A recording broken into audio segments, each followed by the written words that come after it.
Icardi au PSG, Nyang cible de l'OM, Tonali au cœur des convoitises, Lautaro à l'affiche, Balotelli se défend, Mahrez cambriolé, hommage de Thuram à George Floyd. C'est parti pour le journal Midi Foot du 1er juin. Et on commence en France avec du mercato.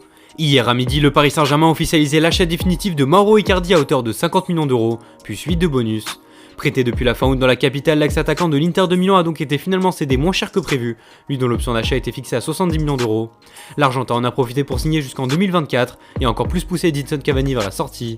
Le meilleur buteur de l'histoire du club parisien reste la cible prioritaire de l'Inter cet été, mais aussi de nombreux clubs en Europe comme Newcastle, Chelsea ou encore l'Atlético de Madrid.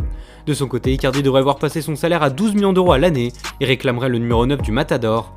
Face à la perte de leur ancien capitaine, les Lombards ont d'ailleurs mis en place une clause anti-Juventus.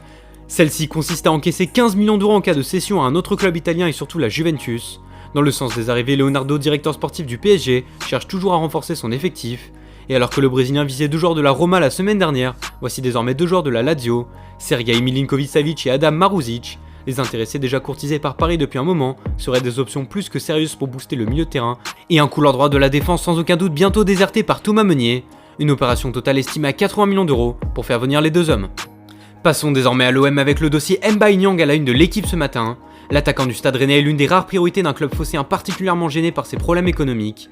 Avant son passage devant la DNCG et l'UEFA pour régler ses soucis de respect du fair play financier, Marseille devra vendre pour au moins 60 millions d'euros afin d'équilibrer ses comptes. Boubacar Kamara, Dougé Kaletassar et Morgan Sanson seraient les joueurs les plus rentables malgré des valeurs marchandes loin d'être mirobolantes. En attendant, le président Hérault et sa direction s'activent pour faire avancer les démarches avec Mbaye Niang. Le Sénégalais, 10 buts en 26 matchs de Ligue 1, est estimé entre 20 et 30 millions d'euros.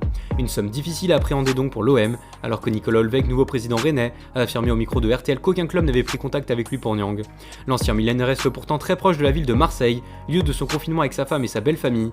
L'avenir dira si le buteur de 25 ans pourra définitivement poser ses bagages en Provence. Du mercato toujours, mais passons en Italie. Comme l'a révélé Massimo Cellino, président de Brescia, son jeune prodige Sandro Tonali aurait reçu une offre à 65 millions d'euros du FC Barcelone, mais serait plus proche de signer à l'Inter ou à la Juventus. À l'affiche du Corriere dello Sport, le milieu de terrain de 20 ans a également des intérêts de la Fiorentina et du Napoli. D'après Tuttosport, le club lombard pourrait se servir de l'argent du transfert d'Icardi pour financer celui de Tonali. Une offre aux alentours de 50 millions d'euros serait attendue par Brescia. Tonali n'est d'ailleurs pas le seul joueur italien sur le marché. À la une de la Gazzetta dello Sport, les joueurs de la Squadra Azzurra. En tête d'affiche, Federico Chiesa, l'ailier de la Fiorentina, ne partira pas en dessous de 70 millions d'euros, alors que la Juventus reste à l'affût. La Roma, de son côté, ferme les portes pour Nicolo Zaniolo et Lorenzo Pellegrini, pendant que le Milan AC veut absolument prolonger son gardien Gianluigi Donnarumma.